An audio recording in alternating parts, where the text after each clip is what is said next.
ಎಲ್ರಿಗೂ ನಮಸ್ಕಾರ.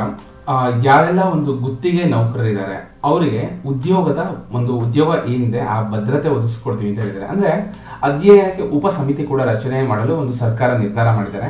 So cabinet meeting ಅಲ್ಲಿ ಇದು ರೀಸೆಂಟ್ ಆಗಿರೋ ಡಿಸ್ಕಷನ್ ಆಗಿದೆ. ಸರ್ಕಾರಿ ಒಂದು ನೌಕರರಿಗೆ ಗುಡ್ ನ್ಯೂಸ್ ಅಂತಾನೆ ಕೂಡ ಹೇಳ್ಬೋದು. ಓಕೆನಾ?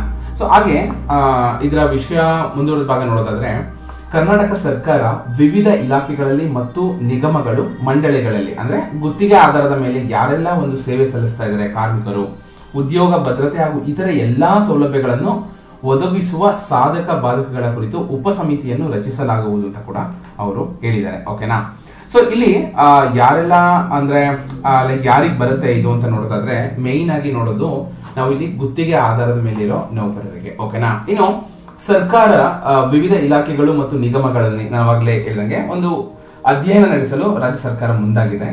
ಸಚಿವ ಸಂಪುಟ ಸಭೆಯ ಬಳಿಕ ಸುದ್ದಿಗೋಷ್ಠಿ ನಡೆಸಿ ಅದರಲ್ಲಿ ಕಾನೂನು ಸಚಿವ ಎಚ್.ಕೆ. ಪಾಟೀಲ್ ಅವರು ಈ ವಿಷಯ ತಿಳಿಸ್ತಾರೆ.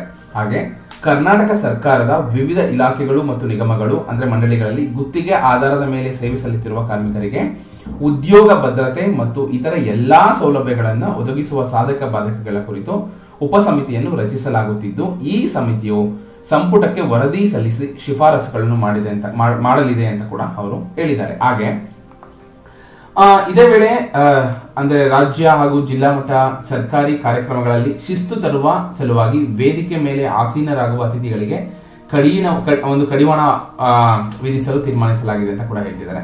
ಸೊ ಈ ಒಂದು ಸಚಿವ ಸಂಪುಟದಲ್ಲಿ ಏನ್ ಇದಾಗುತ್ತೆ ಅಂದ್ರೆ, ಯಾರೆಲ್ಲ ಒಂದು ಗುತ್ತಿಗೆ ಆಧಾರದ ಮೇಲೆ ಇದ್ದಾರೆ, ಒಂದು ಗುತ್ತಿಗೆ ಆಧಾರದ ಮೇಲೆ ಜಾಬ್ ಮಾಡ್ತಾ ಇದ್ದಾರೆ, ಸೊ ಅವರ ಒಂದು ಸಾಧಕ ಬಾಧಕಗಳನ್ನ ಕುರಿತು ಒಂದು ಸಮಿತಿ ರಚನೆ ಮಾಡಿ ಅವ್ರಿಗೆ ಯಾವ ರೀತಿ ಒಂದು ಸೌಲಭ್ಯನ ಒದಗಿಸಬಹುದು ಸರ್ಕಾರದ ಕಡೆ ಅನ್ನೋದನ್ನ ಮೇನ್ ಆಗಿ ನೋಡ್ತಾರೆ. ಹಾಗೆ ತೀರಾ ಅನಿವಾರ್ಯ ಆದ್ರೆ ಅಂದ್ರೆ ಅದು ಲೈಕ್ ಯಾವ